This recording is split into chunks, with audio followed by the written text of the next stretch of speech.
dialogue of contemporary social and cultural issues which affect an evolving and emerging Indian American community committed to preserving the vast customs of a vibrant cultural heritage.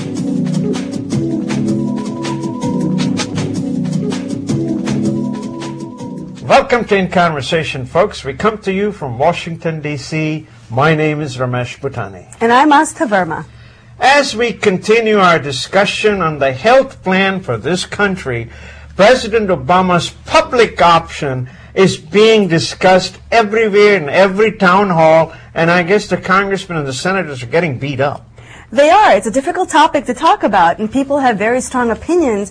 And what's going on right now is there's a lot of fear. People don't know the information. They're not able to get the correct sources of information out there. And so people are listening to the wrong sources and getting hung up on things like death panels. That's the one part of this whole debate that I think has not been going well at all. Let me give you an article that I saw in the New York Magazine. It's from Peter Peterson. He used to own Blackstone. Then he sold it. Folks, he's an old man. He's 83 years old. And he says the real discussion of these death panels is really not taking place. This is what he says. They don't address the underlying problem, which is the cost of the last few months of life. We're often not prolonging the quality of life. We're just prolonging life. He says, you know, old men used to die of old age in their homes, but it does not happen anymore. Everybody's at nursing homes. They have warehoused them there, and they die there, and they have no quality of life. They have no family, and that's not the way to die. The old man's death, usually from pneumonia, the way most people used to die in this country, is gone forever. And they need to bring that back, and that's where the death panels. Well, we have to be careful here. I mean, you make a very good point. So let me just read a statistic. Did you know that a quarter of all medical funds are spent on people in their final year of life? So not the entire lifespan you've lived. In that final year is the bulk of all those Medicare costs. So it is important to discuss end-of-life care, but I think what's happened is the word death panel has gotten out there. Media is as much to blame as the Republicans here for using the word death panels. Washington Post mentioned the phrase 18 times. The New York Times mentioned it 16 times. And get this, network and cable news used the phrase 154 times.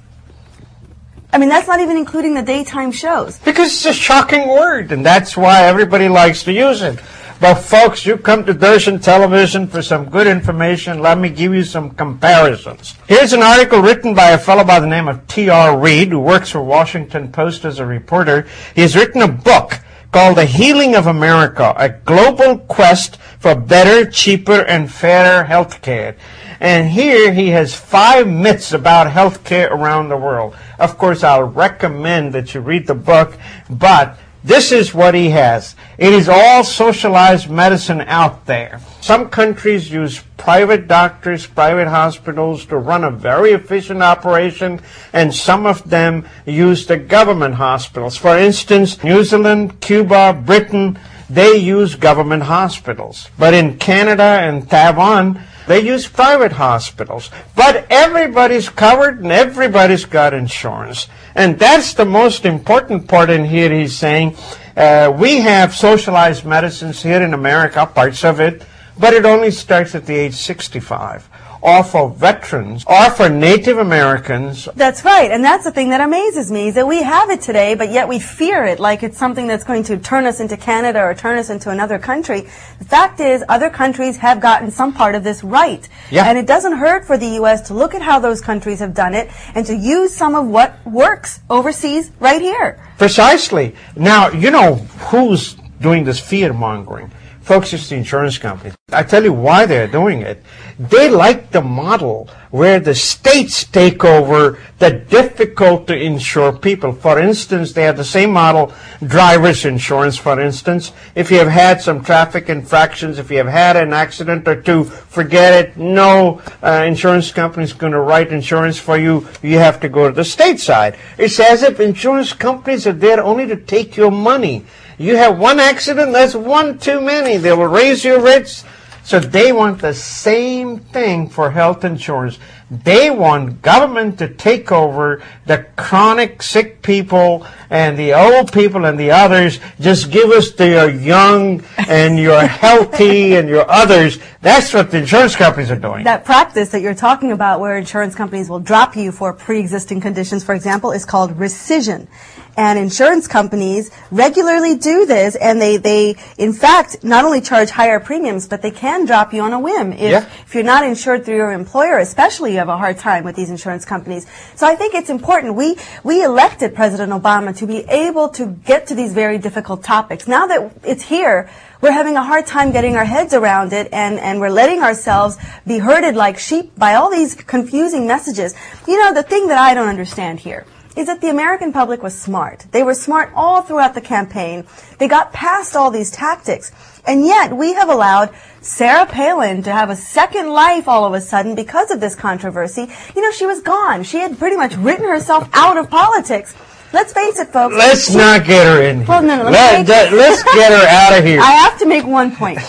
Here's a woman that resigned her office because who knows why, and yet she makes one comment on Facebook, and all of a sudden it spreads like wildfire. Well, first of all, the power of Facebook is exhibiting itself through this debate. But the fact is, we should be smarter than this. We, the American public, need to be smarter than this. This is August, slow news month, and definitely anybody speaks something, you're on the air. Let me get you to the point second. One of the myths is that overseas care is rationed through limited choices. Well, not so in Japan. In Japan, they are so free that you can just walk into any doctor in any hospital. They would do an operation for you within a week if that's what you want. There's no pre-authorization. There's no in-network. So in France, Japan, anywhere you want to go, they go to the hospital real quick. In Canada, yes, if there is an elective surgery and it's not an emergency, they want you to wait because they want to reduce costs. Now, talking about reduced costs, the bloated bureaucracy, that's what they call in these countries. Well, it ain't. So anywhere from 1 to 4% is the maximum administrative cost in these countries. You know how much it is in America? You know what? I already know it's 20%. I believe it. You know, Time Magazine did also an interesting analysis on this, and they talked about who are the main players in this debate, right? So there's the insurance companies, the hospitals, and the doctors. Well, here's some interesting information. Private insurers make the healthiest profits, and they lose a sizable